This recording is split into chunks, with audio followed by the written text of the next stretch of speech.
Canada's only men's World Cup ski race has reached the finish line. The loss of revenue, a big blow to developing the sport here.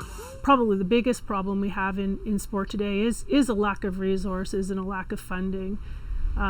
It's about a $70 million problem right now. Ken Reid, the defending champion, skied in control throughout. The slopes of Lake Louise have been hosting races for decades. Without a World Cup event, one less reason for Canada's winter athletes to train here. Canada's aging winter sport infrastructure adding to the problem, no longer meeting international standards for training. These ski jumps used in the '88 Winter Olympics here in Calgary are now permanently closed. Many of Canada's elite athletes now heading overseas to find the facilities they need.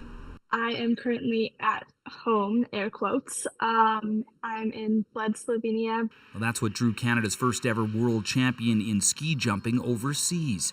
Many of Canada's best looking outside the country to train, a trend that could reverse if Canada were to host another Winter Games. I'm an Olympic athlete. I'm from a small sport that would hugely benefit from having an Olympics, but I know that I'm not the only one who would say this.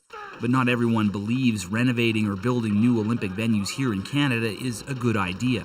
You're going to end up with either significant costs that extend beyond what was initially promised, or you're going to end up with a bunch of useless facilities that sit around. This economist says that every country having their own winter sport training facilities doesn't make sense. Then maybe what you have then are these hubs where athletes are going to say, we want to train in this area. And that city then might see that there's an economic justification for investing in high value facilities. But that could make training more expensive for Canada's athletes. Unfair, according to some who say all Canadians benefit from their success. The athlete representing their sport in their hometown, in their home country, with their people, watching them and supporting them is an important part of the experience, and that is important for Canadians too. So there is more than just money going on here. Well, there will be a cost for Canadian athletes to continue to win Olympic gold.